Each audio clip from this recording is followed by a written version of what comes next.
धर्मांतरण के खिलाफ उत्तर प्रदेश सरकार ने बेहद सख्त कानून बना दिया है। विधानसभा से बिल पास हो चुका है और जल्द ही कानून की शक्ल भी ले लेगा। इस कानून के तहत लव जिहाद करने वाले को ताउम्र जेल की सलाखों के पीछे रहना होगा। इस बिल को इतना सख्त कर दिया गया है कि कोई आरोपी जमानत के लिए भी अप्लाई नहीं कर पाएगा, आवेदन नहीं दे पाएगा। बिल में सामूहिक धर्म परिवर्तन कराने के खिलाफ भी सख्त प्रावधान किया गया है। क्या है बिल में प्रावधान और कितनी होगी सजा, इसे लेकर एक रिपोर्ट हमने तैयार की है। इस रिपोर्ट को देखिए।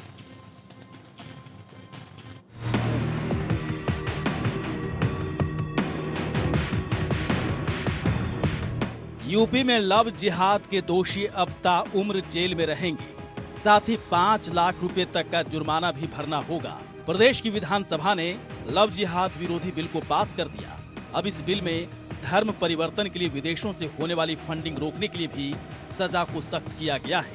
बिल के मुताबिक धोखे से या बहला फुसलाकर धर्म परिवर्तन और शादी कराने पर 3 से 10 साल तक की सजा होगी। नाबालिग SC/ST महिला के साथ लव जिहाद पर 5 से 14 साल की जेल और 1 लाख रुपए जुर्माना देना होगा। सामूहिक धर्म परिवर्तन कराने पर 7 से 14 साल तक की जेल और 1 लाख जुर्माना देना होगा। अब कोई भी व्यक्ति धर्म परिवर्तन के मामलों में FIR करा सकता है। बिल में प्रावधान किया गया है कि सेशन कोर्ट से नीचे की अदालत लव जिहाद केस में सुनवाई नहीं करेगी। लव जिहाद के मामले में सरकारी वकील को मौका दिए बिना जमानत याचिका पर विचार नहीं किया जाएगा और इस बिल के तहत सभी अपराध गैर जमानती होंगे। धर्म के लोगों के लिए कानून बना है, न कि एक धर्म के लिए कानून बना है। ये सभी धर्म के लिए है। वो सिर्फ गुमराह इस नाते करते हैं कि मुसलमान उनका गुलाम बना रहे, उनको वोट देता रहे, वो सरकार बनाते रहें, वो मुसलमानों को धोखा देते रहें। मुझे तो ताज्जुब हुआ कि समाजवादी पार्टी का एक विधायक सवाल किया मदरसा आधुनिकीकरण को लेकर। हम तो यही नहीं समझ पा रहे हैं, विभाग जब से मिला तब से अध्ययन कर रहा हूं। यूपी बोर्ड है, CBSE बोर्ड है, तमाम यूनिवर्सिटियां खुली हैं। बीजेपी दुश्मन है, जैसा कि सपा बसपा कांग्रेस के लोग कहते हैं कि बीजेपी मुसलमानों के दुश्मन है। यूपी सरकार ने पहले भी लव जिहाद के खिलाफ कानून बनाया था, जिसमें 10 साल की सजा का प्रावधान था, लेकिन अब सजा को 20 साल से लेकर ताउम्र जेल में रहने तक कर दिया गया है। अब धर्म परिवर्तन के लिए किसी को डराने धमकाने, मारपीट करने या शादी का दबाव बनाने पर भी उम्र कैद और जुर्माना भुगतना होगा और धर्मांतरण के लिए विदेशी फंडिंग के आरोप साबित होने पर 10 लाख तक जुर्माने का प्रावधान बिल में किया गया है। Bureau report, India news. चूंकि पूरे उत्तर प्रदेश में इस मसले की चर्चा चल रही है, इसे लेकर उत्तर प्रदेश के बाद दूसरे राज्यों में भी इस तरह का कानून पास करने की बात चल रही है। इसी मुद्दे को लेकर हम जनता के बीच गए, कुछ सवाल पूछे और लोगों ने उस पर अपनी राय भी दी। पहला सवाल जो हमने लोगों से पूछा वो पहला सवाल था कि यूपी में लव जिहाद जैसे अपराध के लिए उम्र कैद की सजा को क्या आप सही मानते हैं? 84% लोगों ने कहा सही मानते हैं, 16% लोगों ने कहा सही नहीं मानते हैं। ये 2 बड़ी राय निकल कर आई और ना कहने वालों में जो आंकड़ा था वो 0 का था। कुछ हमारे साथ गेस्ट हैं, नूर अहमद अजहरी हैं जो कि प्रदेश अध्यक्ष हैं Muslim Personal Law Board of India के। आचार्य विक्रमादित्य हिंदू धर्मगुरु हैं हमारे साथ। सबसे पहले नूर मोहम्मद साहब से हम पूछेंगे। नूर अहमद साहब हमारे साथ मौजूद हैं। अजहरी साहब जरा बताएं कि सरकार ने ये जो फैसला लिया है, इस फैसले पर आपकी राय क्या है? ये फैसला एक तरफा मुसलमानों को निशाना बनाने के लिए दिया जी। क्यों इसमें लव जिहाद, क्यों जिहाद के नाम से वो बहुत दिनों से मुसलमानों के खिलाफ ही मार्केटिंग करते आए।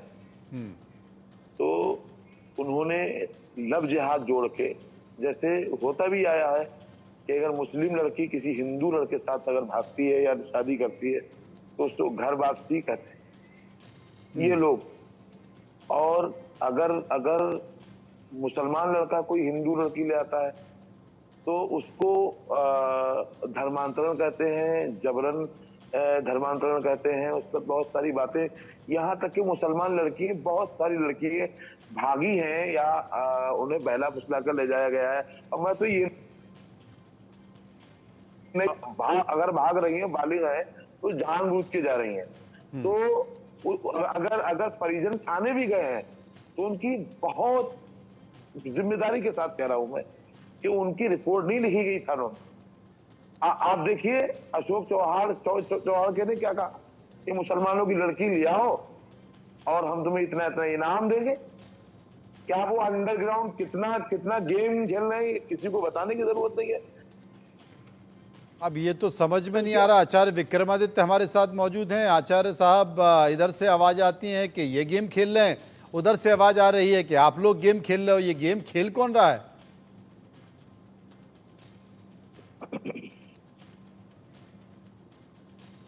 विक्रमादित्य जी, आवाज आ रही है मेरी? जी, मुझे आपकी आवाज आ रही है जी, आपकी आवाज आ रही है। हाँ, आपकी आवाज आ रही है, बताएं।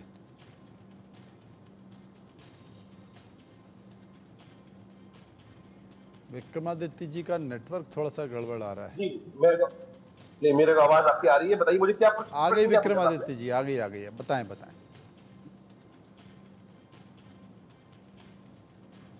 सवाल तो पूछिए उनसे। विक्रमादित्य जी, आपकी आवाज आ रही है, बताइए गेम कौन खेल रहा है? ये कह रहे हैं गेम आप खेल रहे हैं और आप कह रहे हैं वो ये गेम खेल रहे हैं। अजहरी साहब अभी बोल रहे थे कि कुछ केसेस हैं इनके पास, उनके पास लिस्ट तैयार है। हाँ। बताइए एक भी केस बता दीजिए, नाम बता दीजिए, कहीं आपने शिकायत दर्ज कराई हो, किसी हिंदू लड़के ने किसी मुसलमान लड़की को भगाया हो और उसके बाद उसका धर्म परिवर्तन कराया हो। कोई तो केस दर्ज कराया होगा आपने। मेरे पास लिस्ट है पूरी मेरे पास लिस्ट है, 100 से ऊपर केसेस हैं जिसके अंदर पूरी तफ्तीश हुई है, पूरी रिपोर्ट छपी है, अखबार के अंदर छपा हुआ है, सब चीजों के अंदर। यहाँ पर केवल एलिगेशन लगाने से काम नहीं चलेगा। लफ्ज जिहाद एक बहुत बड़ी समस्या देश की बन चुकी है, यहाँ तक कि पूरे देश में इसके ऊपर जगह जगह अलग अलग प्लेटफॉर्म पर उसकी उपस्थिति की। लफ्ज जिहाद वर्ड सबसे पहली बार केरल असेंबली के अंदर उपस्थित किया गया। केरल असेंबली के अंदर वहां डाटा उपस्थित कराया गया था और हिंदू ने नहीं कराया था, एक मुस्लिम ऑर्गेनाइजेशन ने, ईसाई ऑर्गेनाइजेशन ने वहां सारी की सारी डाटा उपस्थित कराया था और वहां की एक कम्युनिस्ट सीएम ने वहां उपस्थित होकर पूरा डाटा उपस्थित कराया था कि कितने हजार लड़कियों को, जो क्रिश्चियन लड़कियां थी वो गायब है। तो आपको ये पता चलना चाहिए, समझते है भाई। लेकिन हमने पूरी तरह से एक ही चीज को देखा है कि किस किस प्रकार से आप जो कहानी सुनाने का प्रयास कर रहे हो उसमें तथ्यात्मक है ही नहीं। जो आप कह रहे हैं कि हिंदू लड़कियों को उठा ले रहा है, भैया एक केस दिखा दो, एक केस। मैं कह रहा हूँ साफ इस चैनल पर आपके समझ, अगर आपने कोई एक एफआईआर दर्ज कराने का प्रयास किया, अभी आप बोल देंगे एफआईआर दर्ज नहीं होती, शिकायत तो दर्ज हो सकती है भाई, पोस्ट भेज सकते हो, ईमेल कर सकते हो। अजहरी साहब, आपको खुला चैलेंज कर दिया आचार्य विक्रमादित्य साहब ने, साफ कह दिया कि कोई एक आप केस निकाल के हमें दिखा दो, हम आपको चैलेंज देते हैं। सर्वे का दूसरा सवाल जो हमने लोगों से पूछा, वो दूसरा सवाल था कि क्या उत्तर प्रदेश में सख्त कानून से धर्मांतरण और लव जिहाद पर लगाम लगेगी? 81% लोगों ने कहा हाँ साहब जरूर लगेगी, 16% कह रहे थे बिल्कुल नहीं लगेगी और 3% लोग इस पर कुछ भी कहना नहीं चाहते। एक और सर्वे का सवाल ले लेते हैं, वो भी बहुत ज़रूरी है और वो सर्वे का सवाल है कि लव जिहाद में सज़ा बढ़ाने की वजह को आप किस वजह से जायज़ मानते हैं? 20% लोगों का कहना था कि अपराध बेहद गंभीर है, 11% लोग जबरन धर्मांतरण की बात कर रहे थे, 53% लोग महिलाओं की सुरक्षा का जिक्र कर रहे थे और 9% लोग सज़ा बढ़ाना गलत मान रहे थे। 7% लोग इनमें से किसी भी विकल्प को मानने को तैयार नहीं थे। अजहरी साहब हमारे साथ मौजूद हैं। अजहरी साहब, आचार्य जी ने आपको चैलेंज भी कर दिया है कि मेरे पास तो 100 केसों की लिस्ट पड़ी है, आप मेरे पास आ जाओ, मैं आपको दिखा देता हूं। आपको मैं चैलेंज करता हूं, कोई एक केस दिखा दो। मैं सामने नाम बोल देता हूं आपके सामने, मैं एक एक चीज तथ्यात्मक तौर पर लिख के बैठा हूं। अजहरी साहब, केवल एलिगेशन लगाने से काम नहीं चलता है, आप जो नैरेटिव बदलने का प्रयास कर रहे हो वो दुखद है। अरे आप प्रेम विवाह में कोई मना नहीं करता, प्रेम विवाह के बाद धर्म परिवर्तन क्यों चाहते हो? मुझे बताओ धर्म परिवर्तन क्यों चाहते हो? आपको मैं कह रहा हूँ, आप तो मौलाना हो, इस्लाम के अंदर ऐसा दखल रखते हो क्या? आप मुझे बताइए, हम प्रेम विवाह के विरोध में नहीं है, बिल्कुल विरोध में नहीं है, आप प्रेम विवाह करें, हमने हर जगह स्वीकार भी किया प्रेम विवाह को, लेकिन प्रेम विवाह करने के बाद निकाह और सबसे पहले निकाह करने से पहले धर्म परिवर्तन करो, नहीं तो जायज नहीं माना जाएगा। ये कौन सा है? ये क्या कर रहे हो? मतलब हमने देखा अजहरी है साहब, देश के अंदर। आचार्य जी का ये कहना है कि अगर आप प्रेम विवाह कर रहे हो तो आप कोर्ट में चले जाओ, कोर्ट में जाकर आप शादी कर लो, लेकिन प्रेम विवाह के बदले सबसे पहले आप धर्म परिवर्तन कराओगे, धर्म परिवर्तन के बाद निकाह कराओगे, ये गलत है। क्यों आचार्य जी, यही बात कह रहे हैं ना आप? बिल्कुल। क्या मैं आपके सामने तोमर का केस याद होगा, फरीदाबाद का केस था। फरीदाबाद के अंदर उसकी मां ने टीवी पे आके कहा धर्म परिवर्तन कर लेती, कोई दिक्कत नहीं। उसके बाद एक केस दिखाता हूँ, वो तुनिशा का खान साहब का एक केस था, शहबाज खान का। उसके बाद एक केस आफ्ताब का और उसका एक लड़की श्रद्धा का केस याद होगा आपको। किस प्रकार से माहौल बनाया जा रहा है लगातार। और उसके बाद में अजहरी साहब इसका जवाब दे दीजिए। आंसू निकलने शुरू हो जाएंगे। अजहरी साहब इसका जवाब दे दीजिए। आचार्य जी धैर्य रखें, थोड़ा हमें भी बोलने का मौका दे दें। और आचार्य जी के साथ में कई डिबेट में रहा हूं। आचार्य जी मुखर होकर बोलते हैं और आचार्य जी का तरीका बात करने का अच्छा है, मैं सहमत भी रहता हूँ। लेकिन आचार्य जी आपसे भी गुजारिश है मेरी, हकीकत को जानिए। हकीकत आप हकीकत छिपा करके कर रहे हैं बात। हकीकत ये है कि आप जो अपने केसेस दिखा रहे हो ना, हमारे केसेस लिखे ही नहीं जाते हैं। अच्छा।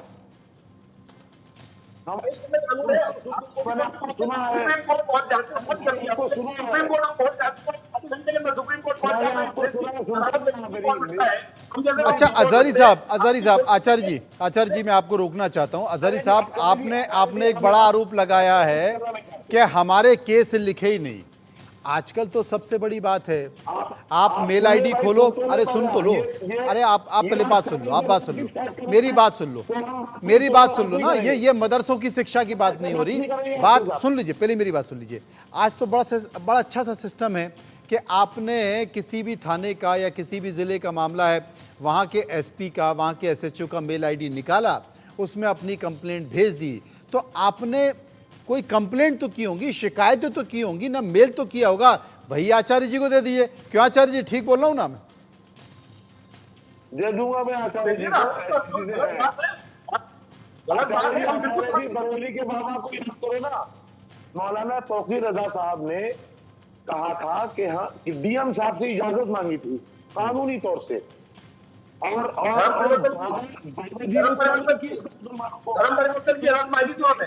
मुस्लिमों की लड़कियों को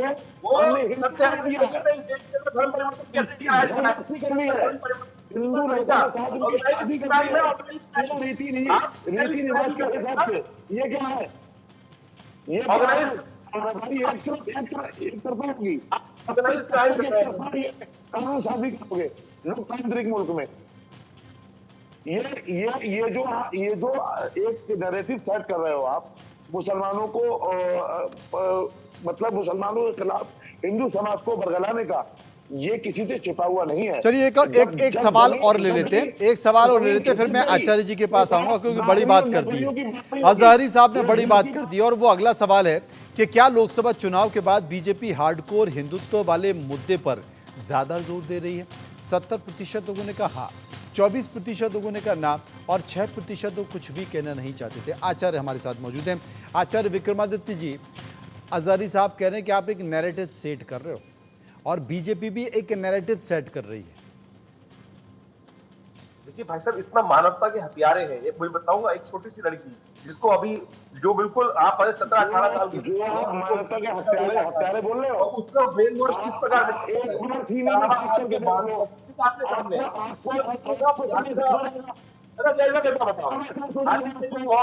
नाम पड़ा है, चैलेंज कर रहा हूँ कि मुस्लिम लड़कियों ने वो लॉ नहीं मालूम, लॉ का नाम नहीं मालूम। अशोक चौहान के बारे में क्या ज्यादा दिखाने की जरूरत नहीं है। पूछो लॉ का नाम क्या है, उस लॉ का नाम क्या है, इनसे पूछ लीजिए उस लॉ का नाम क्या है। नाम बता दीजिए। काबिलियत दिखाने की जरूरत नहीं है, ज्यादा काबिलियत दिखाने की जरूरत नहीं है आपको। नाम क्या है? वो कह रहे हैं कि आपको ज्यादा काबिलियत दिखाने की जरूरत नहीं है। काबिलियत दिखाने की जरूरत नहीं है। मतलब भाई मैं आपको बता रहा हूँ ना, आप कह रहे हो कि लॉ नाम बनाओ, लॉ का क्या है? अच्छा अजहरी साहब आपने बोल दिया, अब इनको सुन लें। अजहरी साहब आप चुप तो हो जाइए। देखो दोनों एक साथ बोलेंगे ना तो आवाज ही नहीं आएगी, दोनों एक साथ बोलेंगे तो किसी की समझ नहीं आएगा। अब आप चुप हो जाओ ना, आप जवाब ले लेते हैं। अजहरी साहब ओहो, हाँ अब बताइए आचार्य जी। अरे भाई फिर शुरू हो गया आप। अरे आप चुप तो हो जाइए, अब उनको बोलने दीजिए ना। हाँ आचार्य जी। अगर अजहरी साहब ने लॉ का नाम पढ़ा होगा, अरे भैया एक एक करके बोलिए प्लीज, किसी की आवाज समझ में नहीं आ रही है। हमें क्यों बुलाया आपने भाई? अरे आप इतनी देर से बोल रहे हो, अब तो चुप हो जाओ। हाँ आचार्य जी। लॉ का नाम है UP prohibition of the unlawful religious conversion amendment bill. ये हाँ। बिल है ना साहब, ये बिल है। इसके अंदर साफ साफ बताया कि कहां हिंदू मुसलमान का नाम लिया गया। कोई भी व्यक्ति किसी भी धर्म का हो, किसी भी मत का हो, अगर वो अनलॉफुल एक्टिविटी करता है, बरगलाने का प्रयास करता है, 420 करता है, 420 ऑर्गेनाइज क्राइम करने की बात करता है, तो उसके खिलाफ, इस कानून के खिलाफ, चाहे हिंदू है, चाहे मुसलमान है, चाहे किसी और धर्म पंथ का व्यक्ति हो सकता है, उसके खिलाफ कार्य योजना वहां पर लॉ बनेगा, उसके लिए क्या चलेगा। इनको क्यों दिक्कत आ रही है साहब? ये सारा का सब इंटरनेशनल फंडिंग से जो खेल दिक्कत चल तो रहा है। उसको हमको देखिए दिक्कत तो है, इसलिए आपत्ति दर्ज कर रहे हैं, लेकिन इन सब के बीच उत्तर प्रदेश में कानून पास हो चुका है, बहुत जल्द ये लागू हो जाएगा और इसे लेकर आरोप प्रत्यारोप का दौर चलता रहेगा। कुछ लोग ये कहेंगे कि नैरेटिव बनाने की कोशिश की जा रही है और कुछ लोग कहेंगे कि सुरक्षा के लिए बेहद ज़रूरी है।